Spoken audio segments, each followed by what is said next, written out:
Hello बच्चों, कैसे हैं आप। मैं उम्मीद करता हूं कि आप सभी अच्छे होंगे और अपने घरों पे रह के वीडियो के माध्यम से अपनी स्टडी को आप पूरा कर रहे होंगे। बच्चों, मैं अकाउंट सेक्शन में final account with the adjustment मैंने आपको पिछले अध्याय में पढ़ाया था। इस अध्याय में मैंने कुछ एडजस्टमेंट के बारे में आपको बताया था, जो कि फाइनल अकाउंट के एडजस्टमेंट में जो मैंने आपको बताया था वो क्लोजिंग स्टॉक के ट्रीटमेंट के बारे में बताया था, आउटस्टैंडिंग एक्सपेंसेस के बारे में बताया था, अक्रूड इनकम, अनअक्रूड इनकम, ये सारे आपको हमने बताए थे। डेप्रिसिएशन का ट्रीटमेंट बताया था हमने, कहाँ कहाँ होगा डेप्रिसिएशन का ट्रीटमेंट, और इंटरेस्ट ऑन लोन के बारे में। इस तरह से मैंने 8 एडजस्टमेंट ऐसे थे जो मैंने आपको इस छोटी सी वीडियो के माध्यम से आपके पास मेरे पहुंचाने की कोशिश की है।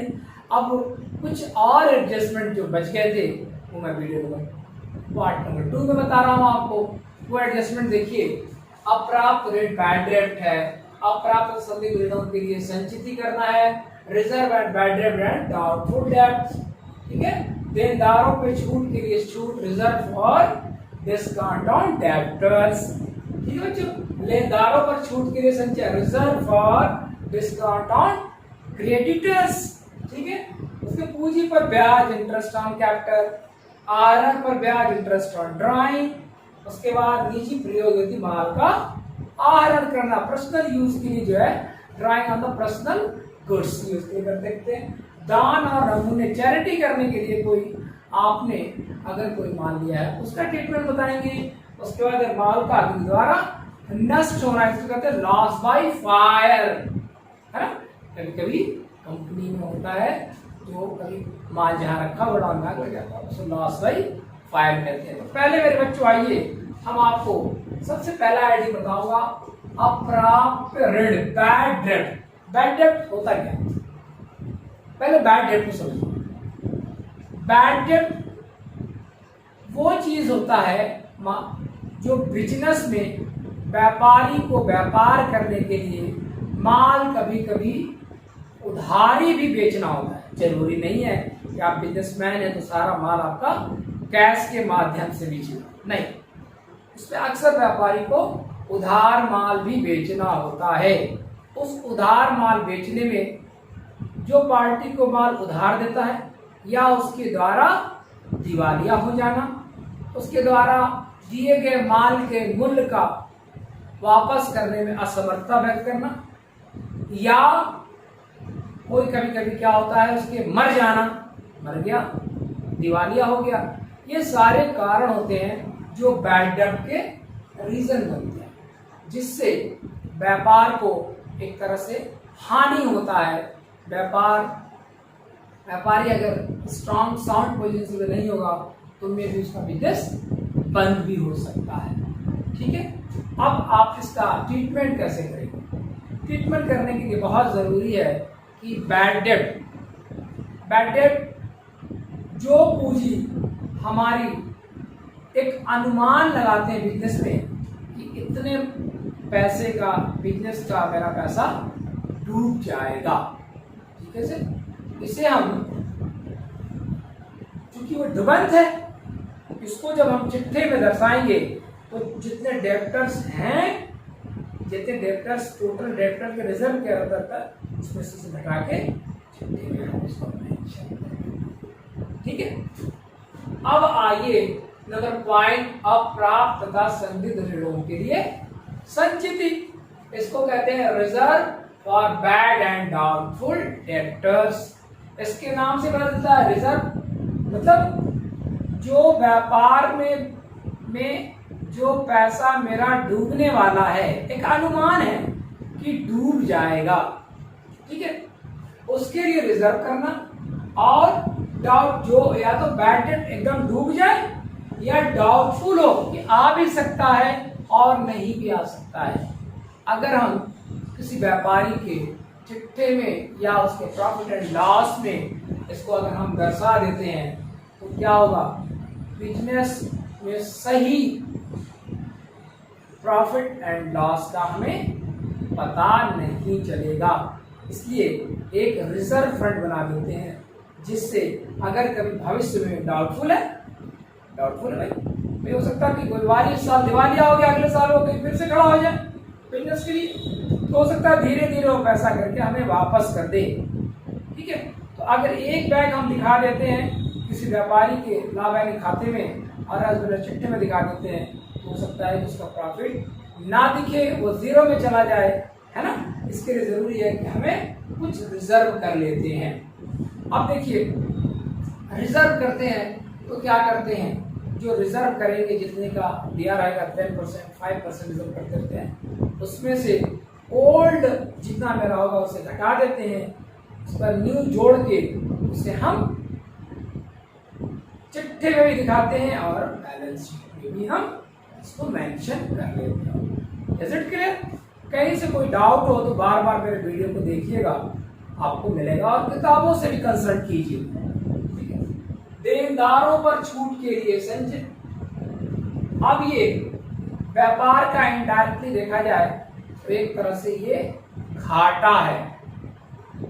मान लीजिए कोई व्यापारी अक्सर आपने सुना होगा कि, कहना तो नहीं चाहिए लेकिन मैं कहना चाहता हूँ, व्यापारी थोड़े ज्यादा पैसे के ज्यादा प्रॉफिट के चक्कर में, या एक लालच होता है, उसको एक तरह से प्रोत्साहन देने के लिए कुछ कंपनियां जैसे कह दें कि आप अगर कैश पेमेंट कर देंगे 2 दिन में या तुरंत करेंगे तो आपको कुछ व्यापारी छूट दिया जाएगा। उसके लिए देनदारों के छूट के reserve for the discount on debtors, जो हमारे या तो उधारी लेने वाले हैं, ठीक है, या माल जिनके पास पड़ा हुआ पेमेंट नहीं दे रहे हैं, उनके पेमेंट के शीघ्र वापस करने, या जो माल बेचा है उसके संदर्भ में कुछ तुरंत डिस्काउंट दे दें जिससे वो मुझे कैश पेमेंट दे दें। इसके लिए हम यहाँ पर कुछ रिजर्व का प्रयोग करते हैं। इनडायरेक्टली देखा जाए तो इसमें प्रॉफिट पे असर पड़ता है।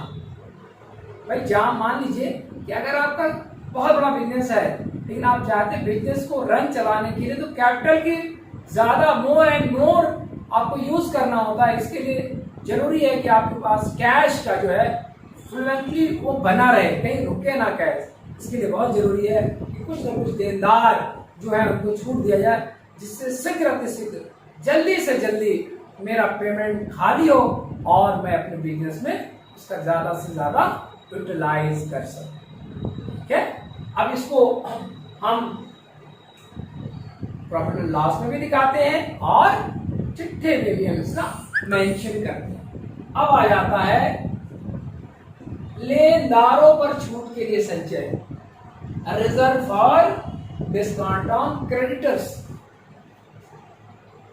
ठीक है, अब क्रेडिटर्स कौन है? जो हमें ज्यादा से ज्यादा हमें हमारे बिजनेस के प्रमोशन के लिए, हमारे बिजनेस को आगे बढ़ाने के लिए हमें ज्यादा से ज्यादा पैसे की मुहैया कराते हैं। ठीक है, उनके लिए भी हम डिस्काउंट देते हैं। इसके लिए हम reserve for the discount on creditor का हमें रिजर्व हम क्रिएशन करते हैं, जिससे ये भी एक तरह से बिजनेस के लिए घाटा ही है, लेकिन बिजनेस को अच्छी तरह से चलाने के लिए व्यापारी को कहते हैं ना बहुत सारे पापड़ बेलने पड़ते हैं। उन पापड़ में से भी एक पापड़ भी है जिसको बिना किए हमारा बिजनेस स्मूथली नहीं चल सकता। हर आदमी चाहे वो देने वाला हो, सपोर्टर हो, सभी चाहते हैं कि साइड मेरा क्या मिल रहा है, मुझे क्या प्रॉफिट मिल रहा है अगर मैं आपके कंपनी में पैसा कुछ इन्वेस्टमेंट करूं। ठीक है, आप देख रहे देनदार है ना, बड़े बड़े लोग आते हैं, बड़े बड़े फर्म्स आते हैं, बड़े बड़े पर्सन्स आते हैं कंपनीज में या साझेदारी पड़ता और कहीं इन्वेस्टमेंट करना चाहते हैं, पैसा दे के उनको भी तो कुछ देना होता है ना। उसके लिए भी एक हम रिजर्व फंड का ज्यादा से ज्यादा क्रिएशन करते हैं ताकि उस फंड से हम उसे दे सके, व्यापार पे कोई असर ना पड़े। इसका चिट्ठा इसका जो देनदार होता है, जो छूट हम देते हैं उसको लाभ हानि खाते में दिखाते हैं और बैलेंस शीट में इसको एक दायित्व है ये कि हमें देना है, जैसे क्रेडिटर्स को हम दायित्व के पक्ष में दिखाते हैं। ठीक है, अब ये देनदारों में देखिए आपको बता दें, देनदारों का पॉइंटर देखिए बता दें आपको, इसमें अगर कोई पुराना बैड डेट्स है जो संचिति करेंगे, उस संचिति को घटा के, भाई जो घटा के और नए को जोड़ के तब इसको हम बैलेंस शीट में दिखाते हैं और इसको एक संपत्ति की तरफ दिखाते हैं, घटा के दिखाते हैं, संपत्ति की तरफ दिखाते हैं। ध्यान रखिए इस बात को। दूसरा, पूंजी पर ब्याज। ठीक है, पूंजी पर ब्याज, interest on capital. Interest on capital जो है, जब कोई साझेदार या कोई मेंबर कंपनी में या फर्म में पैसा इन्वेस्ट करता है तो उसे उसके कुछ अमाउंट पर इंटरेस्ट दिया जाए। पूंजी पर जो पेड कैपिटल लगाया होता है उस पर हम इसको ब्याज देते हैं।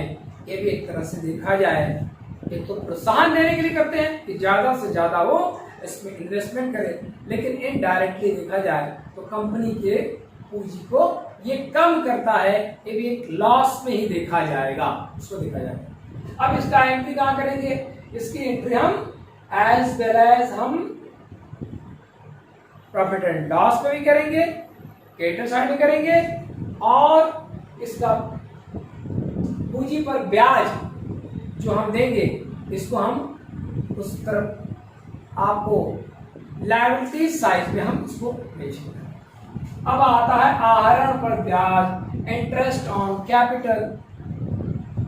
आहरण का मतलब बता दिया था आपको, ड्राइंग, इंटरेस्ट ऑन ड्राइंग। ठीक है, और बता रहे आहरण का मतलब ये है यूज करना, अपने पर्सनल यूज के लिए सामान को लेना, वस्तु को लेना या कुछ कैपिटल को लेना। ठीक है, आहरण कर रहे हैं। अब जब आहरण कर रहे हैं तो जितने अमाउंट का आहरण करते हैं, ठीक है, याद रखिएगा, आहरण पर ब्याज है इंटरेस्ट ऑन कैपिटल। आप जितना भी कंपनी से पैसा या फर्म से पैसा लेते हैं, उस अमाउंट पे कंपनी को या फर्म को उतने का आपको ब्याज देना होगा, जो देखा जाए तो इनडायरेक्टली कंपनी को प्रॉफिट होता है देखा जाए। ठीक है, लेकिन साझेदार या पर्सन को क्या होगा, ये उसके लिए लॉस है। कंपनी के लिए इनडायरेक्टली पैसा निकाला, अगर मान लीजिए 1 लाख रुपया निकाल लिया, ठीक है, 1 लाख का 2% इंटरेस्ट देना पड़ता है, कंपनी को तो फायदा होता है, लेकिन कैपिटल भी तो घटा, उससे प्रोडक्शन पे हमारे असर पड़ सकता है। अगर 1 लाख का माल बनता तो कुछ और प्रॉफिट होता है ना, उतना निकल जाने से लॉस भी होता है, और अगर जब पार्टीज जो देता है उससे कंपनी को फायदा भी होता है। जैसे सपोज दैट, अगर मान लीजिए अगर आहरण किया हुआ है 6 महीने की, ठीक है, 6 महीने क्या हुआ है, फिर रेस्ट ऑफ 6 महीना उसने उस कंपनी में पैसा डिपॉजिट कर दिया, तो क्या होगा, अब उस 6 महीने का इंटरेस्ट देना है, जितना अमाउंट उसने कंपनी से या फर्म से विड्रॉल किया हुआ है, उस कंपनी पे जितने दिन के लिए विड्रॉल किया हुआ है, उस प्रतिशत के हिसाब से उसे कंपनी को या फर्म को ब्याज देना पड़ेगा। ठीक है, अब आइए निजी प्रयोजन माल का आहरण करना। कभी कभी कोई नियोक्ता या फर्म का मेंबर या कोई अदर पर्सन जो उसमें पैसा इन्वेस्टमेंट करता है, वो अपने पर्सनल यूज के लिए माल का आहरण करता है। ठीक है, वो भी एक तरह से देखा जाए तो जो पर्सनल माल का यूज करेगा उसे क्या करेंगे, इसके परचेज में से घटा देंगे, ट्रेडिंग जाएंगे, सीधे सीधे हम इसके ट्रेडिंग अकाउंट में जाएंगे, जो परचेज में से माल खरीदा है वहां से घटा देंगे इसको, और इसको एसेट साइड में दिखा देंगे। ठीक है, अब आइए दान और नमूने। दान, आप कंपनी में कुछ भी हैं, आप ऑनर हैं या आप उसके कुछ पार्ट्स के ऑनर हैं, आपको अपने पब्लिसिटी के लिए या किसी को खुश करने के लिए या कोई चैरिटी करना चाहते हैं आप, चैरिटी करने के लिए या किसी को अपने हिसाब से माल को भेजने के लिए आप इसका अगर हम निकालते हैं तो ये भी एक आहरण का ही मोड है, आहरण का ही मोड है भी, इसका भी ट्रीटमेंट आपको परचेज में से घटा के ही करना होगा। ठीक है, ट्रेडिंग अकाउंट में जाएगा और ट्रेडिंग अकाउंट के डेबिट साइड में से इसको घटाया जाए। उसके बाद आइए माल का अग्नि के द्वारा नष्ट होना, लॉस बाय फायर। कभी कभी आपने देखा होगा कि किसी फैक्ट्री के गोडाउन में आग लग जाती है, आग होगी, आग लग गया तो लॉस बाय फायर अकाउंट या टू प्रॉफिट एंड लॉस में से ही जाएगा वो। अब इसलिए उसी में से जाना है आपको। अब लॉस बाय फायर क्या होता है? लॉस बाय फायर हो गया, अब कंपनी में या तो माल बीमित है, नहीं है, एक होगा। माल अगर बीमित है तो जितने पैसे का हमें माल का पेमेंट करता है उन टोटल में से जो टोटल जो गुड्स हमारा है और जितना कंपनी से माल मिला हुआ है, पैसा मिला, उसको लेस कर देते हैं, जो बचता है उसे प्रॉफिट एंड लॉस अकाउंट में डाल देते हैं, क्योंकि लॉस बाय फायर उतना ही दिखाएंगे जितना हमारा रिकवर हो गया, उसे क्यों दिखाएंगे। मान लीजिए 100 रुपए का माल आपने आपको गोडाउन में था, 25 रुपए का माल आपका बच गया, 75 रुपए का माल जल गया, 75 रुपए का तो पेमेंट आपका हो गया ना, आपका कैपिटल तो वापस आ गया ना, 25 का आपको नुकसान हुआ है, तो लॉस बाय फायर में 25 रुपया ही हम दिखाएंगे। सपोज दैट अगर कुछ भी नहीं मिलता है तभी एक कंपनी का एक बहुत बड़ा लॉस होता है। इस तरह से मैंने आपको एडजस्टमेंट के सारे मद आपको मैंने करीब करीब पढ़ा दिया है। कुछ मद अगर बचे होंगे तो जब मैं आपको एडजस्टमेंट का क्वेश्चन पार्ट 3 में लगाऊंगा तो मैं कोशिश करूंगा कि आपको क्वेश्चन के आधार पर टोटल कौन सा मद ट्रेडिंग अकाउंट में जाएगा, कौन सा प्रॉफिट एंड लॉस में जाएगा और कौन सा बैलेंस शीट में जाएगा, ये मैं आपको समझाने की पूरी कोशिश करूंगा। जो मैंने आपको 16-17 करीब एडजस्टमेंट आपको बताई है, उसको घर पे ध्यान से पढ़िए, किताबों के सहारे पढ़िए और वीडियो को मेरे देखते रहिए। अगर आपको समझ में नहीं आया, एक बार देखिए, 2 बार देखिए, आपको जरूर समझ में आएगा। अब नेक्स्ट वीडियो में मैं आपको कोशिश करूंगा कि सम्मिलित इन सब का मिश्रण एक ऐसा क्वेश्चन उठाऊंगा जिसमें आपके सारे फंडे जो डाउटफुल हैं उनको मैं क्लियर करने की कोशिश करूंगा और आपको फाइनल अकाउंट एडजस्टमेंट के कोई भी सवाल आएंगे आप देखेंगे, आपको सब समझ में आ जाएगा। एक माइन्यूटली क्लियर करने की कोशिश करूंगा, लेकिन प्लीज वीडियो को ध्यान से देखिए और हर एक को समझने की कोशिश करिए। बाय।